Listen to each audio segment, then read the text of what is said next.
Muito bem, continuando a lição número 5, a parte de quarta-feira, fala sobre passando a tocha. Ou seja, é a lição que fala sobre contar de uma pessoa para outra o que aconteceu de bom.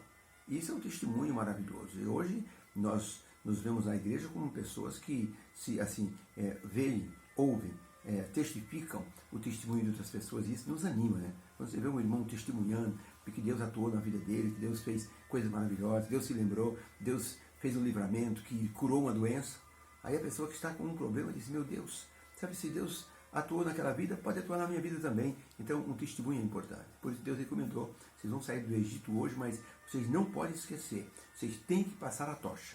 Ou seja, isso é uma expressão dos Jogos Olímpicos, quando existem prova de revezamento, vem um corredor com uma tocha na mão ou com um bastão, e o outro está esperando, ele passa aquele bastão, aquele lá sai correndo, passa para o outro, até que existe um vencedor.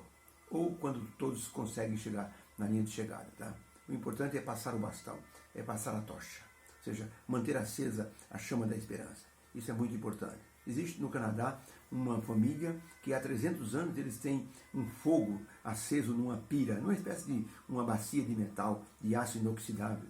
E eles acenderam esse fogo há 300 anos, quando a família foi liberta de uma situação, por exemplo, uma avalanche, uma montanha de gelo caiu sobre a casa, e eles foram libertos, conseguiram ser libertos.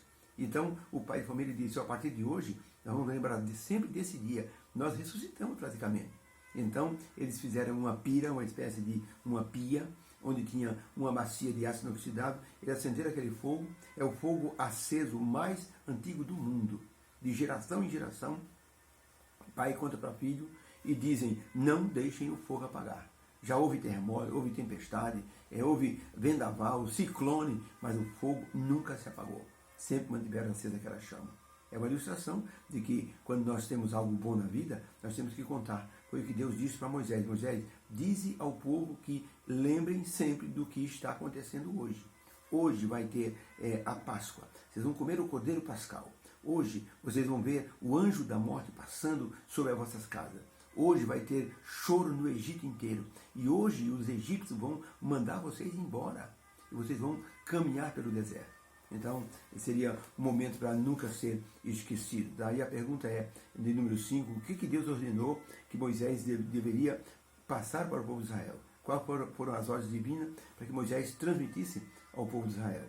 Êxodo capítulo 12, verso 24, diz assim: portanto, guardai isto por estatuto para vós e para vossos filhos, para sempre.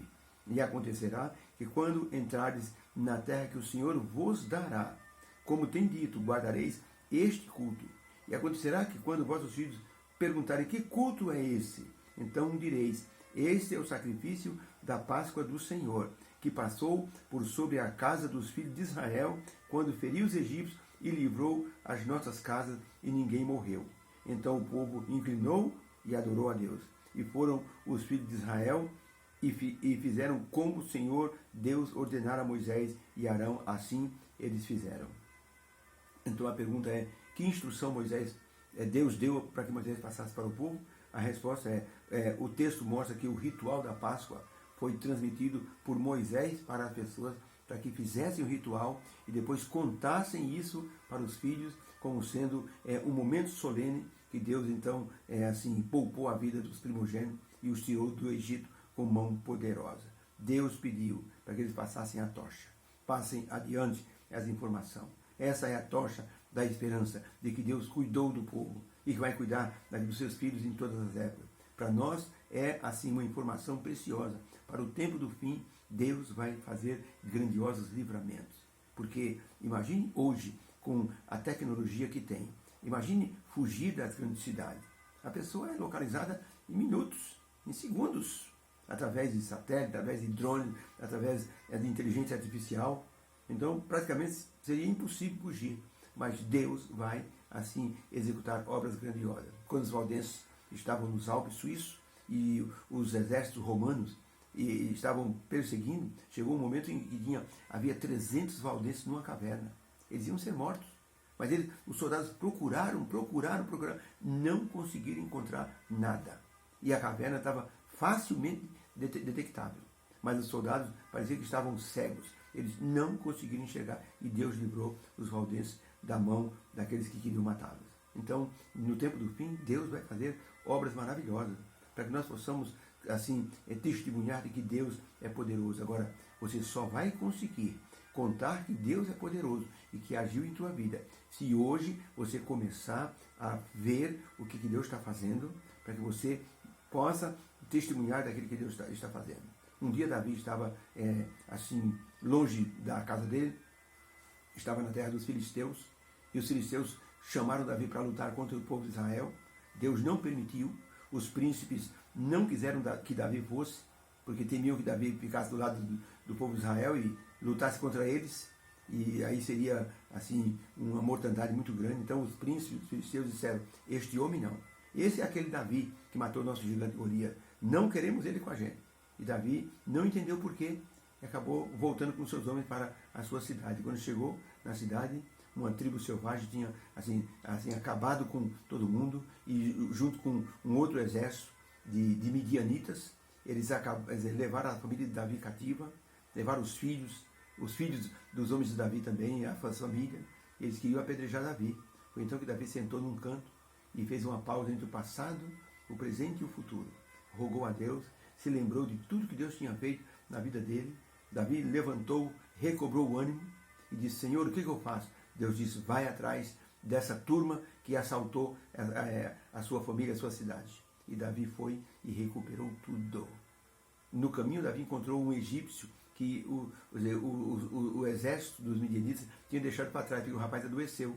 Davi ajudou o rapaz, tratou dele e disse, você pode levar a gente onde eles estão? E o rapaz disse, eu levo.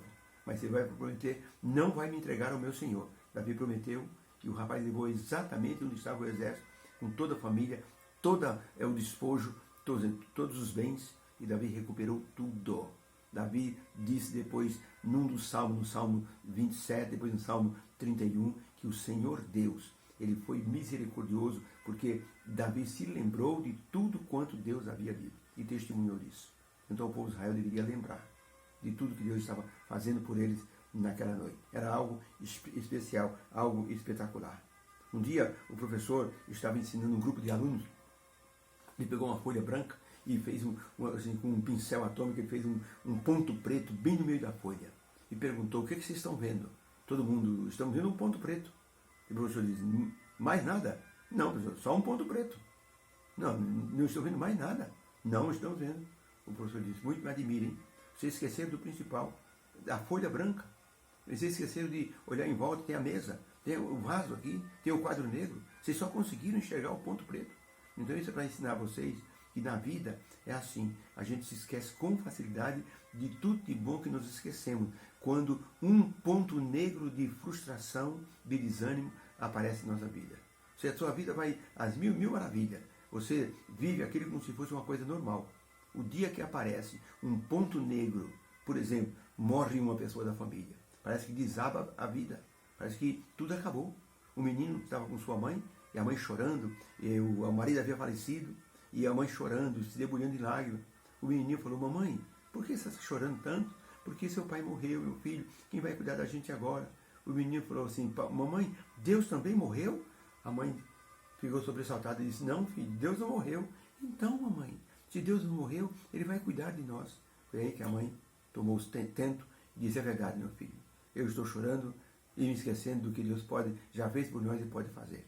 Então os filhos de Israel tinham que se lembrar de tudo que Deus estava fazendo para livrá-los, libertá-los do Egito. E deveriam contar isso nas gerações futuras, como uma forma perpétua, assim, de agradecer ao Senhor pelo livramento. Ellen White escreveu o seguinte no livro Conselho para Pais, Professores e Estudantes, na página 343. Ela escreveu, devemos considerar sempre as bênçãos passadas e lembrar as impressivas advertências que nos têm chegado à alma, para que nunca nos esqueçamos de Deus nos guiando no caminho para o céu. Isso é importante, hein? Nunca nos esqueçamos como Deus está nos guiando para o céu. Deus abençoe. Que essa quarta-feira seja uma bênção para todos. Amém.